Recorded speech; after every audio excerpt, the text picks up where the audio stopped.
I have done it again. We've picked up another T5 transporter, and it has to be the cheapest running and driving transporter for sale in the UK, or it was for sale until we picked it up. The bodywork is a little bit rough, and it's definitely not ready. There's dings, bangs, there's rust poking out of here, there and everywhere. It does have an issue that might make it uncost effective for repair. Plenty of pounds. Let's dig it out, have a walk round, and let's get into it. Cheap for the money, right? No, not that one. We're on this one.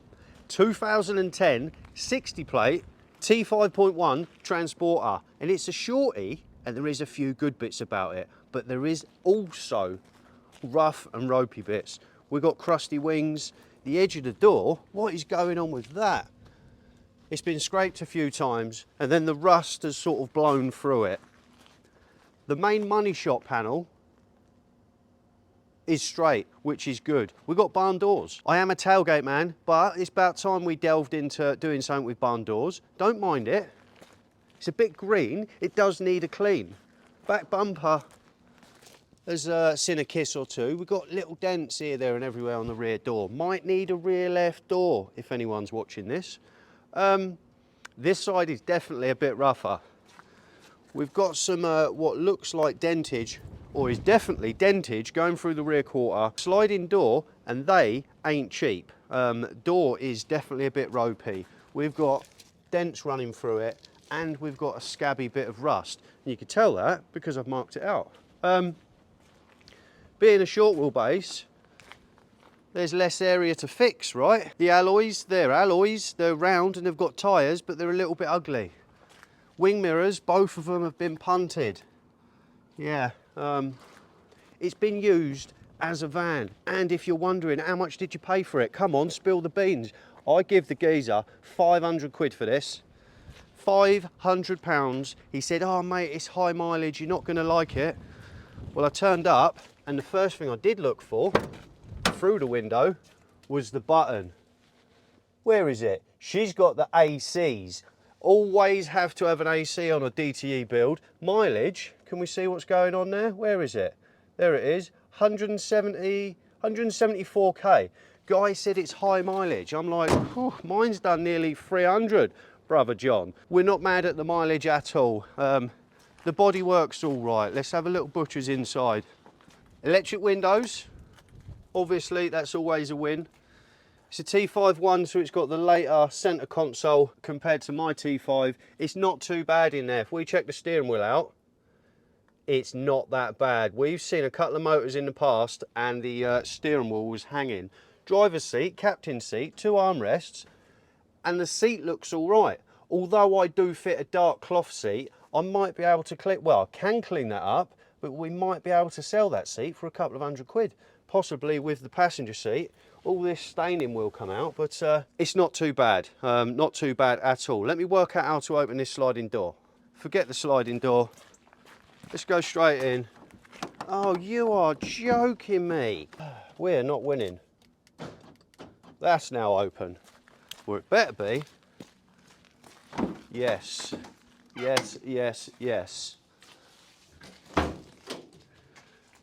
It's quite clean. There is a little bit of corrosion starting to come through, but I'm sure with a wire wheel and a bit of paint, the boarding's not too bad. It's a clean van. The roof lining is nice and straight. Whoever had this has looked after it quite well, because I've seen some and they are absolutely shot.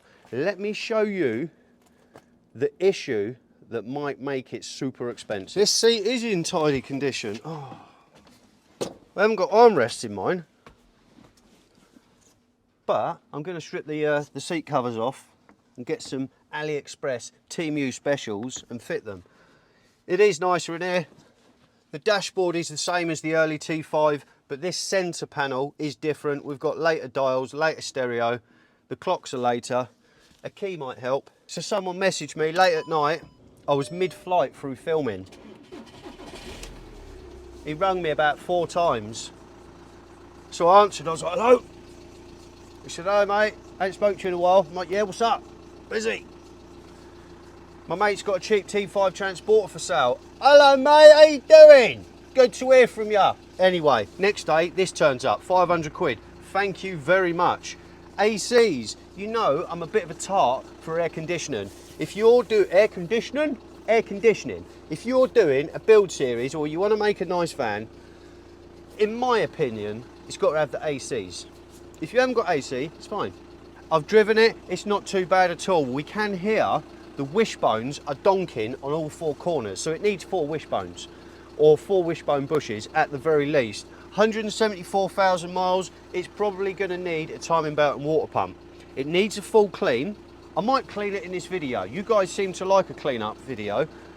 I'm only going to time lapse a 30-second clean up, but then we can have a better look at what's underneath the dirt. Right, issue. I've waffled on. You guys want to know what the issue is. First gear, Bosch. All the gears are lovely. You go into reverse. Now, some of you are going to jump straight on the bandwagon and say it's the gear selectors. I've had a look at the gear selectors and they're all moving as they should. I have seen on the internet from Volkswagen, you can get the tower that goes in the top of the gearbox, and that has got little fingers that come off it that select the gears. Is any of you a specialist at home that knows that if I weigh out 200, I think they're 250 quid, might even be more, would one of these towers fix that issue, or would you still get new gear selector cables?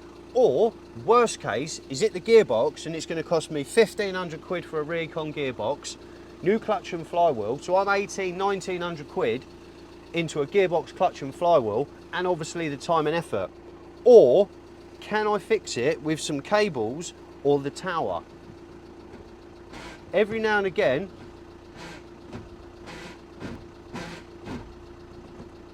yep, now it works. It's not jumping out of gear, doesn't jump out. The last owner, when he dropped it off, he said it's a bit iffy to get in reverse. Okay, that's fine. He said we've been using it to go to and forth up the country with that issue for about a year. Now, if it was the gearbox issue, that would have fallen to pieces on a long run. There's no way you're going to be able to drive that far up the road with a knackered gearbox. It would just fail. I'm hoping it's a gear selector issue. Any gearbox specialists on the channel, get in touch. Because it would be a shame to have to weigh out another 1,800 quid just to be able to select reverse. I'd rather get out and push it back. So as it's the T5.1, it has got the 2 litre common rail, and it's not the later one with the charge cooler on the top, it's the early one. These are good. It drives nice, the power's nice, it's just a bit iffy to get in reverse. We've got a new battery up its lip, which is always good. And he did say, oh yeah, so on the diesel pump, there's a suction control valve or something. He's just paid, or 8-9 months ago, he paid out 700 quid for a new suction control valve. Wonder if it's had a new time belt. That'd be nice, that'd save me a few quid. Now, is it worth, I don't want to lean on that, I've got my fresh hoodie. Hoodies ain't ready yet, sorry guys, to anyone who's interested. Bit gutted, but never mind. The sun's shining today. It's all good. Is it worth getting involved with? Shall I, after the silver caddy, can you see it in the picture? It's just poking its head out.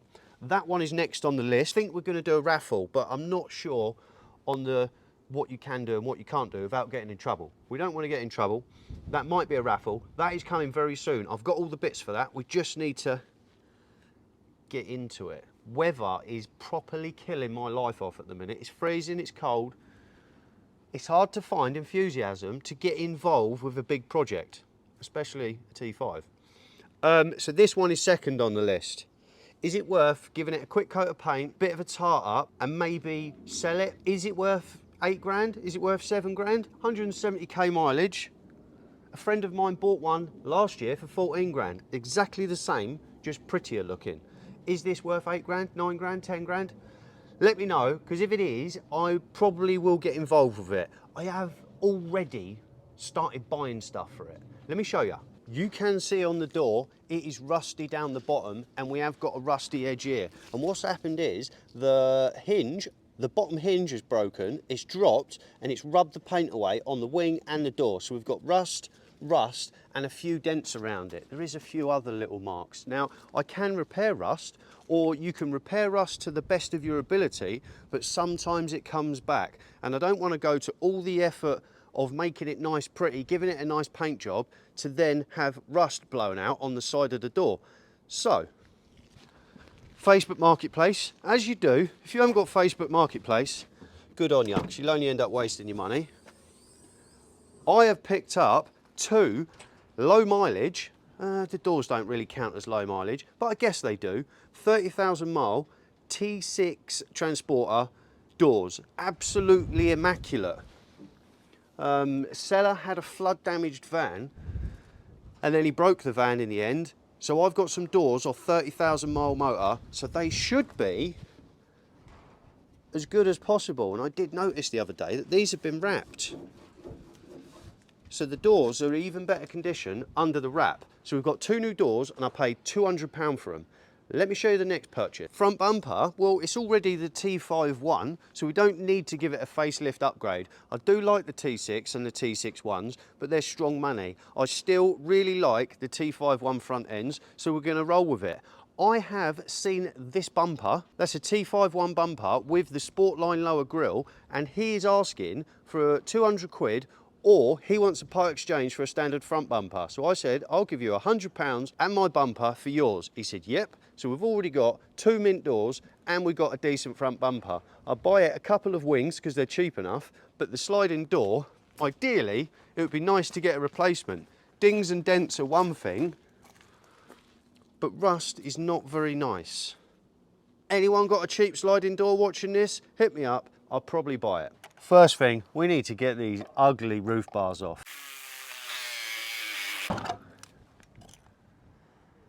They're bolted. Let me get an Allen key. Don't let that sunshine fool ya. It is absolutely freezing. It has been, oh, don't round off. It has been blowing an absolute hoolie down here. Literally, I've waited a couple of days to make this video. Mate. Mole grips. Now, let me know what you think, what we should do with it. Hopefully we can resolve the gearbox issue or the reverse issue without having to spend loads of money. Any gearbox specialist watch the videos? Let me know. Or if you've had this issue before, holler me in the comments, that would be great. I'm literally gonna give it the quickest wash. This isn't getting the full detailed strip out that the silver caddy got. It's freezing. I'm going to run a little time lapse cleaning it, and then we can quickly walk round it one more time to see what the dirt was hiding. Because you'd be surprised, you look at a motor at night or in the dirt, you say, yeah, I'll fix that. You get it home, give it a clean, and it is a lot worse than you first thought. I'm pretty sure those bolt holes don't go all the way through, but I will order some little grommets. Oh, okay, they've got bolts in. Maybe we'll stick some 13mm bolts in it, or 10mm bolts. Let's give it a clean. Roll the time lapse. Oh, nearly broke my ankle then.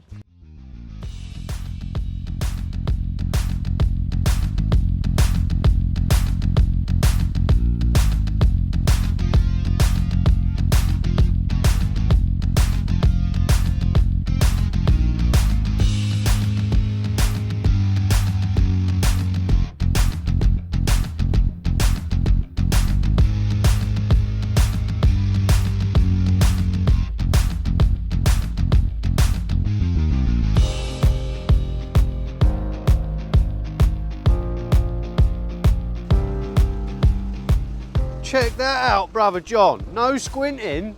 She is minting. Look how clean it's come up. What a shot. It's a shame there's a couple of little rust patches. Yeah, that is a peach. It's Surprising what a good clean does. If there was a couple more clean bits and the gear selector sorted, she's a 4 grand van as it is. So with the inside, I am going to give it a clean, but we're going to do some YouTube magic. I'm just going to show you it, and bang, cleaned up nicely. I did get the stainage out of the seat. It was only a quick spruce up. We haven't gone too mad. The dash has come up all right. All the centre console, there isn't any funny screw holes. You get a works van, a builder's van, and they've screwed phone holders into the dash. None of that. It's come up quite nice. Let's check out the driver's side. Again, only a quick spruce up, but it's looking nice. I did give the steering wheel a wipe, but it's heavily pitted, so no point going too mad on it. Nice and clean. Only thing, you builders, any builders watching the channel, you do come up with some creative ways to do jobs. We got mastic. That was holding down the rubber floor mat, so I can get some of it off. You can see I've already got quite a big bit off. I've ordered some stuff to soften it up. That will come up, but yeah, nice. The black stain that was on the seat, gone. A little bit of mastic there to rub off. Not too bad at all, just for a quick spruce up. Yeah, it's not too bad at all. Got a cloth and we got the blower. What in the universal credit is that? We've got an AliExpress blower on a Milwaukee battery. It is a bit Mickey Mouse, but it does work. So if you haven't got a compressor, pretty cool. Let me know what you think we should do with it. Again, I am not starting it until the silver caddy is done, but I am collecting some bits. We did get the green doors out the back of my T5, pulled them in, and he's peeled all the wrap off, and they are absolutely mint condition. Happy about that. Again, let me know if you've got a clean sliding door, because we do need one. I can buy 2 wings, and that has shortened how much bodywork we need to do, because we're putting on a lot of clean panels. Super easy. And one last thing, if anyone knows any more info on the reverse issue, not making it all the way into reverse, is it selectors, is it tower, hit me up, let me know what you think about the T5 and what we should do with it. I'll see you guys in the next one. I'm out.